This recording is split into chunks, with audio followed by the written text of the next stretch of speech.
یہ بھی اپنے ہوا ہے۔ تو وہ 63 آپ نے اونٹ اپنے ہاتھوں سے ذبح کیے، اس میں 5 آگے آتے تھے خود ایک دھکے دے کے، باقی جو 37 تھے وہ جناب علی المرتضیٰ نے کیے۔ تو آپ نے فرمایا کہ تمام جو گوشت ہے اونٹوں کا، ہر اونٹ میں سے تھوڑا تھوڑا حصہ لیا جائے اور دیگ میں وہ پکا۔ پھر آپ نے جناب علی کے ساتھ بیٹھ کے اس کو تناول فرمایا اور شورا اس کا پیا۔ یعنی مراد یہ ہے کہ قربانی والے دن جب آپ سالن بنائیں تو وہ بھونا ہوا بھی بناتے ہیں تو شوربے والا بھی بنائیں، دونوں طرح کے بنائیں تاکہ اس میں حضور کی سنت یہ پوری ہو سکے۔ اور اس کے بعد پھر حضور حلق کے لیے تشریف لائے۔ تو اب یہ جس نے حلق کیا آپ کا کتنی عظیم شخصیت تھی، حضور مبارک کے جو بال مبارک ہیں جس نے اتارے، تو ان کا نام ہے معمر بن عبداللہ قرشی رضی اللہ تعالیٰ عنہ۔ یہ قدیم الاسلام تھے، یعنی شروع سے صحابی رسول ہیں۔ تو آپ نے فرمایا کہ معمر، اللہ نے کتنی عنایت کی ہے آپ پر کہ میرا جو سب سے یعنی سر نازک حصہ ہی ہوتا ہے کہ آپ کے سپرد کر دیا ہے۔ جناب معمر نے فرمایا کہ اللہ تعالیٰ کا مجھ پہ احسان عظیم ہے، مجھ پہ احسان عظیم ہے۔ تو میرے بھائیو دوستو، جس حجام نے حضور کا حلق کیا، اور آپ نے وہاں پہ وہی فرمایا تھا جب قربانی ہو رہی تھی تو آپ نے کیا غربا مساکین میں یہ جو ہیں وہ تقسیم کر دیے گئے گوشت دوسری چیزیں، اور جو پیسے ہیں یعنی قربانی کے آپ نے فرمایا کہ وہ علیحدہ ادا کیے جائیں، یعنی گوشت سے ادا نہ کیے جائیں۔ تو وہ جو آج سارے جو اپنے کسائی چھل پڑتے ہیں ہماری، وہ بس اسی سے ہے۔ تو اس کے بعد آپ نے جب حلق فرمایا تو جو ہے معمر بن عبداللہ نے پہلے آپ نے دانا سر مبارک کیا، تو آپ کی زلفیں اور آپ کا سر مبارک تو آپ کو پتہ ہے کتنا حسین و جمیل تھا۔ تو وہاں پہ آپ نے بال مبارک اترے اور آپ نے صحابہ میں تقسیم کیے۔ پھر آپ نے اپنا بایاں طرف کیا، بایاں طرف جب آپ نے کیا تو جو آپ کے منہ مبارک بال مبارک اس میں سے اترے وہ جناب آپ نے ابو طلحہ انصاری کو دیے۔ اتنے بڑے مجمع میں سے پہلے صحابہ کو آپ نے بالخصوص جناب طلحہ کو دیے، انہوں نے اکٹھے کیے، یعنی وہ تقسیم کرنے والے تھے۔ پھر یہ حضرت طلحہ اب انصاری یہ ام سلیم کے شوہر ہیں، یعنی جو والدہ ہیں جناب انس بن مالک کی، اور پھر وہ تمام اصحاب کے اندر وہ منہ مبارک آپ کے ہوئے۔ تو بعض نے قصر بھی اپنے وہاں پہ کروایا۔ تو وہاں پہ ایک بوڑھی عورت آپ کو ملی اس سے پہلے، تو اس نے فرمایا کہ یا رسول اللہ میری ماں بوڑھی ہے، حج کر نہیں سکتی، تو کیا میں اس کی طرف سے حج کر سکتی ہوں؟ تو آپ نے فرمایا کہ اگر ماں پہ قرض ہو تو ادا کرو گی؟ تو آپ نے اس نے فرمایا کہ ہاں کروں گی۔ اب صحابیہ ہیں تو آپ نے فرمایا کہ آپ کریں۔ تو میرے بھائیو دوستو، اس کے بعد حضور صلی اللہ علیہ وسلم طواف زیارت جو ہے، اب طواف جو زیارت ہے یہ حضور نے سواری پہ کیا ہے، کیونکہ اب یہ کسی کا مخصوص نہیں ہے، کوئی سواری پہ نہیں کر سکتا، چاہے وہ بادشاہ ہے یا کوئی ہے، کوئی معذور ہے تو وہ تو وہیل چیئر پہ اپنے کر سکتے ہیں یا کسی کو اٹھا کے اپنے، لیکن سواری پہ یہ صرف اعزاز محمد مصطفیٰ صلی اللہ علیہ وسلم کا ہے، اس لیے کہ آپ کی جو اونٹنی ہے وہ بھی آپ کی طرح پاک ہے، اس کے جو خر ہیں وہ پاک ہیں۔ تو اونٹنی پہ سوار، یعنی آپ نے جب وہ طواف زیارت کیا تو اس کا مطلب یہ ہے جو محدثین نے لکھا ہے کہ لوگ دیکھ لیں۔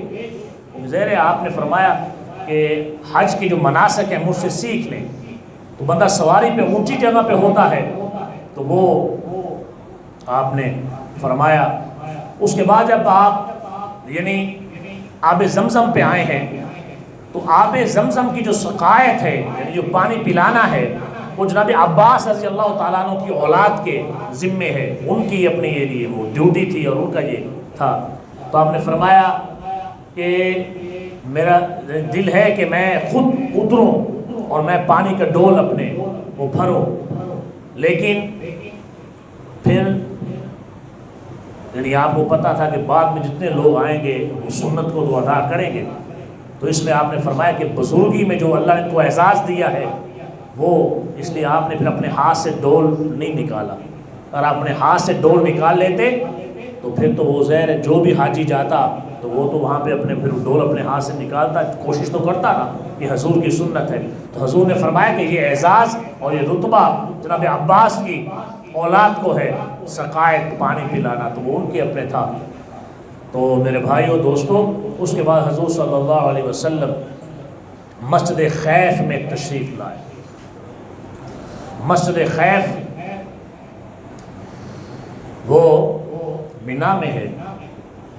خیف کہتے ہیں اونچی جگہ جہاں پہ سیلاب کا پانی نہ اترے، اور مسجد خیف میں جناب شیخ الاسلام امام ابن تیمیہ رحم اللہ نے مطہر حلی کا 3 طلاقوں میں مسئلہ ایک بنا تھا۔ تو وہ جو زیر اہل تشیع جو ہیں وہ آپ کو پتہ ہے کہ ان کا اور ہے، اہل حدیثوں کا اور ہے۔ تو وہ بادشاہ تھا وقت کا، اس کے قریب تھا، اس نے اپنی عورت کو 3 طلاقیں دے دی۔ جب 3 طلاقیں دیں تو اس نے کہا کہ یہ احناف جھوٹ بکتے ہیں، طلاق ایک ہی ہوئی ہے۔ اس کو وہ بیوی بڑی پیاری تھی، تو اس کے وہ فتوے سے مطہر حلی کے اس نے وہ اپنے بیوی کو اپنے پاس رکھ لیا۔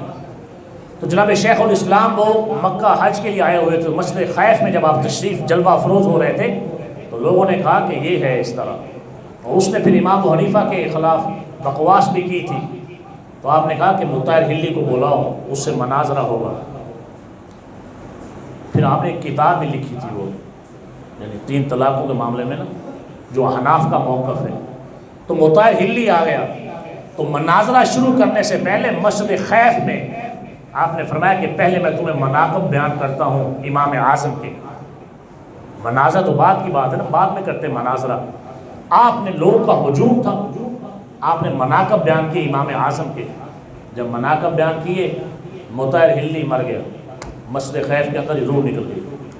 اتنی جلالت، اتنی حیت اور ہیبت اور اتنے علمی دلائل، مطہر حلی کو معمولی آدمی نہیں تھا، لیکن وہ تو امام ابن تیمیہ تو ابن تیمیہ ہے نا، تو روح اس کی قبض، وہ بدبخت اللہ کے پاس پہنچ گیا، اپنے انجام کو پہنچ گیا۔ تو مسجد خیف میں جہاں پہ گنبد ہے، یہاں پہ حضور تشریف فرما ہوئے، اور حضور نے یہاں پہ خطبہ ارشاد فرمایا، مینا کے اندر، عرفات کے اندر، خیف کے اندر، مسجد کے اندر۔ اور حضور نے فرمایا اب جو اس کا مجموعہ ہے وہ ذرا سن لیں۔ آپ نے فرمایا کہ وقت اصل جگہ پہ اپنی آ گیا ہے، اس کے پتہ کہہ لیں، کفار تو جب دل چاہتا تھا وہ کر لیتے تھے۔ تو آپ نے فرمایا کہ 4 مہینے احترام کے ہیں، 3 مہینے لگاتار ہیں، ذی القعدہ ہے، ذی الحجہ ہے اور محرم الحرام ہے، اور پھر فرمایا کہ اس کے بعد 4تھا مہینہ وہ رجب کا ہے، اور اس کے بعد فرمایا کہ لوگوں تمہارا مال، تمہاری عزت، تمہاری آبرو اسی طرح ایک دوسرے پہ محترم ہے جس طرح آج کا دن ہے، اور یہ شہر ہے، اور آج کا یعنی یہ شہر ہے اور یہ قربانی کا دن ہے اور یہ تاریخ ہے۔ اور یہ سب سے آپ نے فرمایا کہ آج کون سا دن ہے، آج کون سی تاریخ ہے، آج یہ کون سی جگہ ہے۔